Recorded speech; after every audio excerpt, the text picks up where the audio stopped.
Gracias por la invitación. Siempre es un gusto poder estar con los hermanos de Pavón.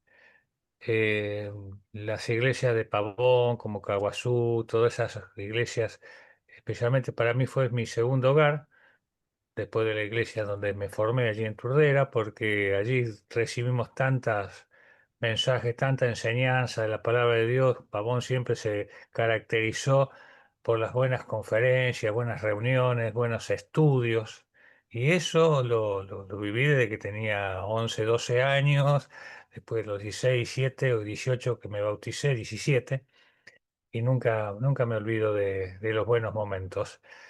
Gracias a Dios que el Señor me mantuvo en el camino del Señor y bueno, y estamos todavía acá con debilidades y flaquezas, porque tenemos que reconocer que debemos estar más dependientes del Señor que nunca, porque la situación en el mundo para el creyente no es fácil. Yo he sido formado en un hogar de que mi madre era creyente, pero mi padre y mi hermano no, y tuve mucha lucha, pero me mantuve muy tranquilo siempre y sostenido por todos los hermanos. Bueno, hermanos, cuántos enfermitos que hay, ¿no? Cuántos problemas de salud, cuántas situaciones difíciles. Y me estaba acordando del emblemático. ¿Me escuchan bien? Porque a veces, bueno, porque a veces bajo el tono de voz y el emblemático texto de 2 Corintios 5:17. ¿Se acuerdan ustedes? El que está en Cristo, nueva criatura es. Las cosas viejas pasaron, he aquí todas son hechas nuevas. Bueno, los que hemos tenido el privilegio de conocer al Señor desde jovencito, quizás no tuvimos ese sistema de estar en el mundo tanto, pero cómo batalló el mundo contra el creyente, ¿eh? Cómo batalló el mundo, cómo sigue batallando, especialmente cuando éramos nuevos en la fe, cuando éramos adolescentes, jóvenes, en la escuela, en el mundo, las burlas, las bromas irónicas. Bueno, eso se hacía en la juventud y bueno, hasta que mientras uno se mantuvo firme, después eso ayudó, eso ayudó a hacer oídos sordos, por así decirlo, a esas situaciones. Pero otros no, otros se doblaron y se avergonzaron. Entonces el diablo sabe sus artimañas con cada uno. Y qué privilegio para aquellos que pertenecemos a la Iglesia de Cristo. Qué privilegio, hermanos. Somos llamados y somos hechos, ¿qué cosa? Hijos de Dios. Lo que el mundo se burla y se ríe, ¿no? Hijos de Dios y siervos de Dios. Siervos de Dios. Qué privilegio para nosotros. Nosotros sabemos perfectamente que como creyentes hemos sido justificados por la obra de Cristo, por la fe. Así dice Romanos, Romanos 5, justificados pues por la fe tenemos paz para con Dios. O sea, la fe es el medio que Dios proveyó para nuestra justificación o salvación. Pero también agrega, pero esto no de vosotros, o sea, para que no nos gloriemos, porque no ha sido por obras, ¿eh?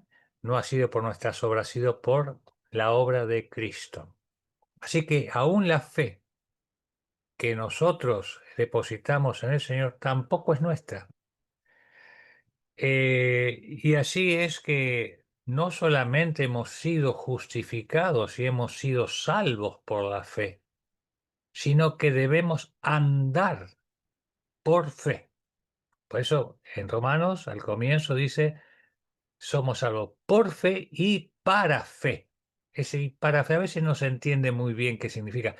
Y quiere decir que andamos por la fe, ¿no? En eso debemos considerar que tenemos que andar por la fe. Así que ese privilegio que nosotros poseemos es el resultado de la obra de Cristo, es el resultado de la obra del Señor. Y ese resultado ahora para nosotros nos da un doble responsabilidad. Y la responsabilidad es que debemos andar y comportarnos de acuerdo a esa nueva naturaleza de ser hechos hijos de Dios. Es una responsabilidad muy grande. Pero, ¿por qué una responsabilidad? Porque es un privilegio, ¿no?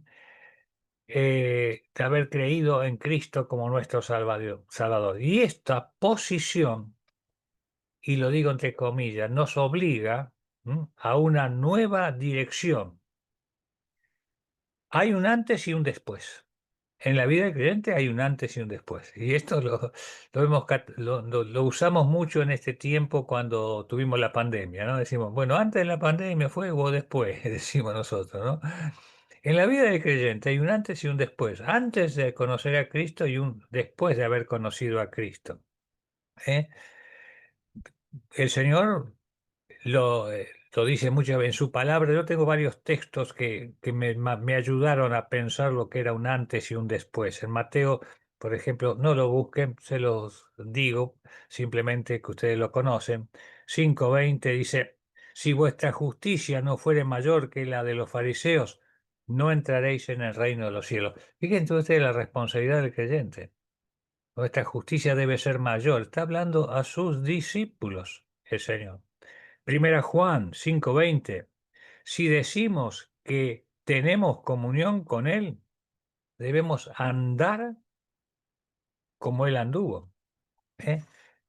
Si decimos que tenemos comunión con Él y andamos en tinieblas, ¿qué pasa? Mentimos.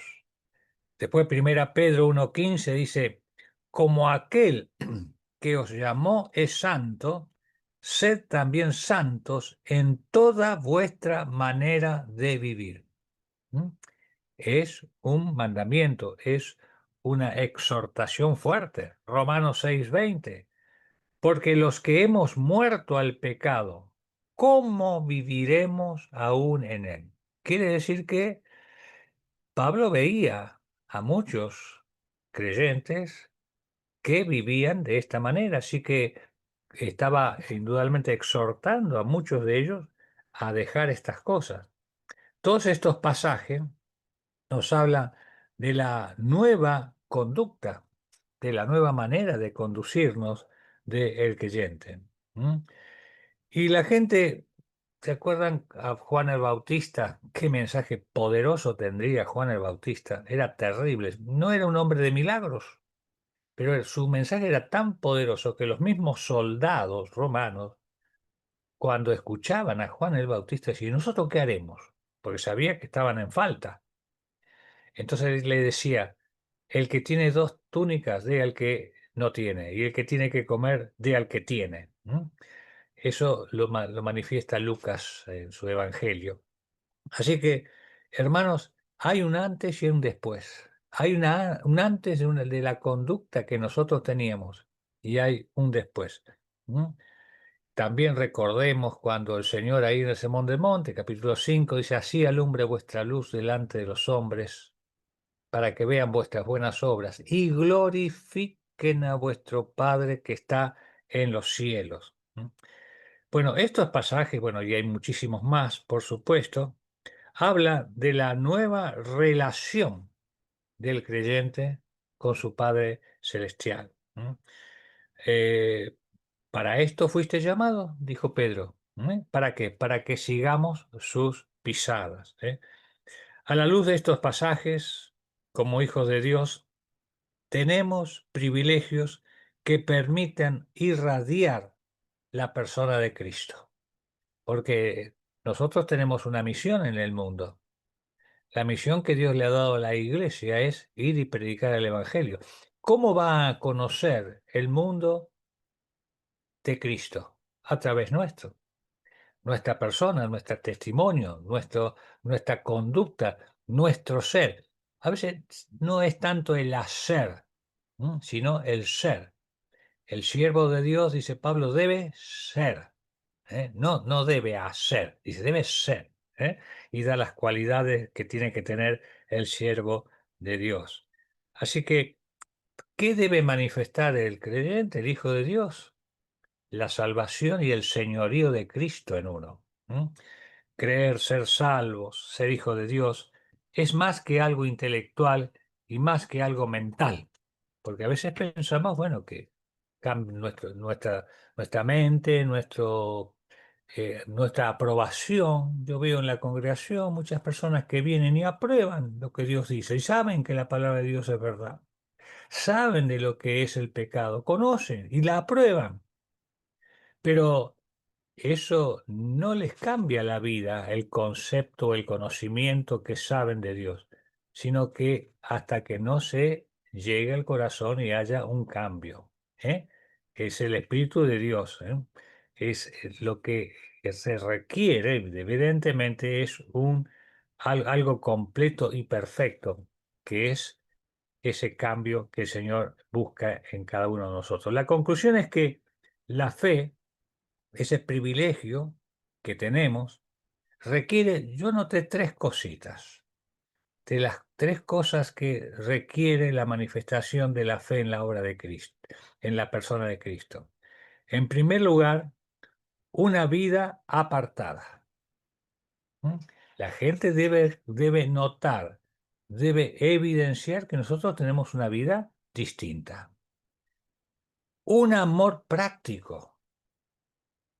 El amor práctico se manifiesta mucho más en la iglesia, por supuesto, se acentúa en la iglesia, pero también debe ser por todos. Es difícil amar a todos, ¿eh? En este mundo a veces no sabemos cómo hacemos para orar por aquellas personas que nos persiguen moralmente, nos quieren tirar abajo, en fin. Pero el amor práctico, es lo que ellos van a evidenciar la presencia del señorío de Cristo en nosotros. Y por supuesto esto trae como consecuencia la fidelidad a Dios, una fidelidad al Señor. Esa fidelidad es la que otros van a ver. Y lo que más lo ven son los de la casa, nuestros hijos, nuestros parientes, esa fidelidad al Señor. Así que creer en el Señor Jesucristo, ser hijo de Dios, manifestar su señorío, es un desafío que no es fácil, pero debe motivarnos, hermanos queridos, y debe entusiasmarnos, porque hay promesas, y la promesa de Él, primeramente, es su presencia en uno. Una de las promesas que nos debe motivar es que tenemos la vida eterna. Y esa vida eterna, queridos hermanos y hermanas, produce gozo. El conocimiento de su palabra nos lleva a conocer al Dios de la palabra. Así que el conocimiento de su palabra, la meditación de su palabra, es el gozo que debe producir en cada uno. Y ese gozo es lo que tiene que irradiar que debemos irradiar cada uno de nosotros. ¿Qué privilegio más grande puede haber que anunciar a Jesucristo? ¿Qué honor más grande puede haber que ser hijo de Dios? ¿Qué título más precioso que ser siervo de Dios? El mundo se va a reír un poquito al principio, pero después, como le dije una vez, yo era un jovencito, adolescente hace muchos años, ¿no? Algunos se reían y yo tendría 17 años. Le digo, mira, yo esto lo había escuchado. Vamos a hacer una cosa. Dentro de 6 años, 5 o 6 años, no más, ¿eh? Tratemos de encontrarnos y decime cómo está tu vida y yo te voy a decir cómo está la mía. Se lo dije con temor, con preocupación, porque uno no sabe lo que le puede ocurrir a uno.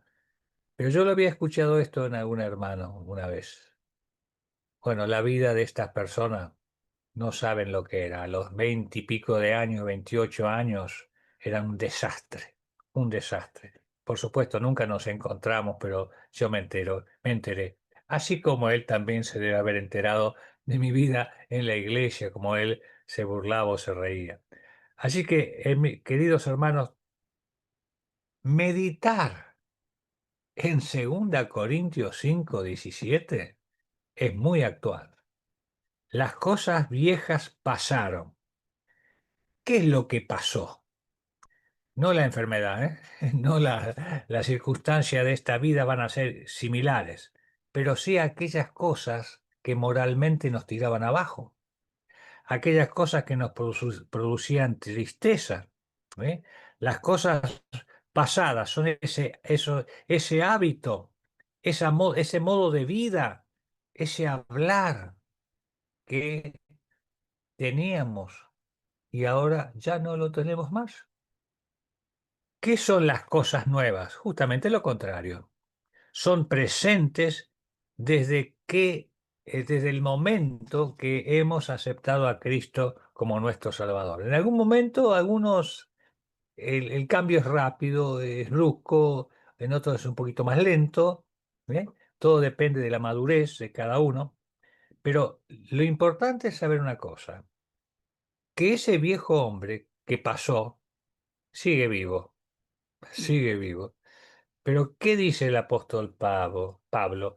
Consideraos muertos al pecado. Quiere decir que el pecado está, pero considerémonos muertos, porque legalmente delante de Dios el pecado ya no tiene vigencia en nosotros, pues no hay condenación para los que están en Cristo Jesús. No hay, no existe. Porque ese pecado, eso que nos llevaba a la tristeza y a la condenación, ¿qué pasó con eso? Cristo lo cargó. Ya está pagado, legalmente está pagado. Por eso dice Pablo, considerados muertos. Pero ocurre que puede avivarse alguna situación. El tema es que las cosas nuevas, viejas pasaron, y aquí todas son nuevas. No quiere decir que no haya problemas y dificultades. En la vida nueva, cambió la forma de los problemas. Cambiaron. Pero esos problemas no son para entristecernos o angustiarnos de la manera del mundo. Son para preocuparnos y ocuparnos. Y tienen que servirnos para nuestro crecimiento y nuestra madurez. Porque el crecimiento y la madurez es producto de la lucha en este mundo. El Señor dijo, en el mundo tendréis aflicción. Pablo le dice a Timoteo, ¿eh? De que tiene que luchar como buen soldado de Jesucristo. O sea, la lucha es constante, permanente. Y en este momento estoy asistiendo a un hermano muy querido, un joven de 42 años. Se abocó al Señor y es un hombre, un siervo de Dios, un hijo de Dios, está queriendo servir al Señor con sus limitaciones. Y su esposa, viendo eso, lo abandonó. ¿Qué le parece? Ya es el segundo caso que veo de un hombre que ha sido abandonado por su esposa, porque él su vida fue tan grande el cambio, pero tan positivo, tan bueno, que su esposa, en lugar de alegrarse, ¿eh? Ahora se separó de él. Está con 5 hijos a cargo. Increíble. Hermanos, pongámonos en la piel de este hermano. Eh, no es fácil la vida del creyente. ¿Qué le puedo decir qué le podemos decir a un hermano que se abocó a la obra al servicio del Señor, que dice, yo no voy a dejar al Señor? No lo voy a dejar. Gracias a Dios, un hermano que tiene mucho fuerza, ímpetu y mantiene muy bien a sus hijos, trabaja bien, es muy trabajador y puede sostenerlo. Y los hijos se han apegado a él terriblemente. Ese es el gozo de él. Digo, ellos van a ser tu puntal. Y hermanos, tenemos dificultades en este mundo. Le puse un caso muy grave, muy extremo. Y yo lo aliento a este hermano diciéndole algo que quizás el ejemplo que le di a él le pueda ayudar a cada uno de nosotros cuando nos vienen estas situaciones. Cuando nosotros manejamos en un vehículo, ustedes saben que el vehículo adelante tiene un tremendo vidrio que se le llama parabrisas. Cuando vamos por la ruta, por la calle, ¿qué hacemos? Miramos para adelante. Claro, hay tres espejitos que se le llaman retrovisores, ¿no? Eso. Y de vez en cuando tenemos que mirar un poquito al costado o para atrás, pero nunca dejemos de mirar el parabrisas. ¿Qué pasa si nos ponemos espejos hacia atrás? Seguro que nos vamos a chocar. Entonces, esta es la realidad, lo que tenemos adelante. Tenemos que mirar un poquito para el costado para que no nos lleve otro vehículo que pase por el costado y nos lleve por delante. Pero esto es lo que el Señor nos puso. Queridos, hay que mirar para adelante. Hay muchas cosas que quedaron atrás en el pasado, pero esas cosas no hay que revivirlas. Hemos conocido algunos hermanos que lamentablemente vivieron mencionando y pensando cuando ya estaban en el mundo, cuando estaban... Hermanos, yo quisiera culminar esta parte leyendo Filipenses. Uy, ¿se cortó algo por ahí? No. Filipenses capítulo 3. La experiencia del gran apóstol Pablo. Filipenses, ¿me escuchan bien? Hola, me parece que se cortó, Sí se ¿no? escucha, ¿eh? No, no, no. Ah, ¿se escucha? Bueno, bueno, Filipenses capítulo 3, verso 7. ¿Qué dice? Las eran para mí ganancia, las he estimado como pérdida o perdida por amor de Cristo. Y ciertamente aún estimo todas las cosas como pérdida por la excelencia del conocimiento de Cristo Jesús, mi Señor, por amor del cual lo he perdido todo y lo tengo por basura para ganar a Cristo y ser hallado en él, no teniendo mi propia justicia, que es por la ley, sino la que es por la fe de Cristo, la justicia que es de Dios por la fe, a fin de conocerle y el poder de su resurrección, y la participación de sus padecimientos, llegando a ser semejantes a él en su muerte. Los padecimientos, queridos hermanos, es una identificación con la persona de Cristo. Así que esto es algo difícil a veces de entender cuando uno está en el medio de la tormenta. Pero recordemos que el Señor Jesucristo no tuvo nadie que lo auxiliara en el momento que daba su vida. Los suyos le abandonaron y aún el Dios le abandonó para ampararnos a nosotros. De manera entonces de que hay un ejemplo y un modelo que es nuestro Señor Jesucristo. Queridos hermanos, Gálatas 5:16 nos dice, andad en el Espíritu y no satisfagáis los deseos de la carne. Hay dos acciones que nos pide la palabra de Dios. Andar en el Espíritu de Dios y no retroceder en las acciones de la naturaleza carnal. No andar como los demás que andan en la vanidad de su mente, decía el apóstol en otra porción. Queridos hermanos, que el Señor les guarde, les fortalezca, aún en este momento y tiempo de pruebas para muchos, porque las pruebas van a seguir. no van a parar. El tiempo de prueba ha llegado, pero sepan que lo más importante es ser aprobado por Dios.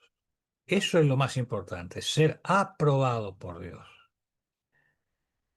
Una cosa es conocer a Dios, cosa es conocer de Dios, pero otra cosa es que Dios nos apruebe. Que el Señor les bendiga.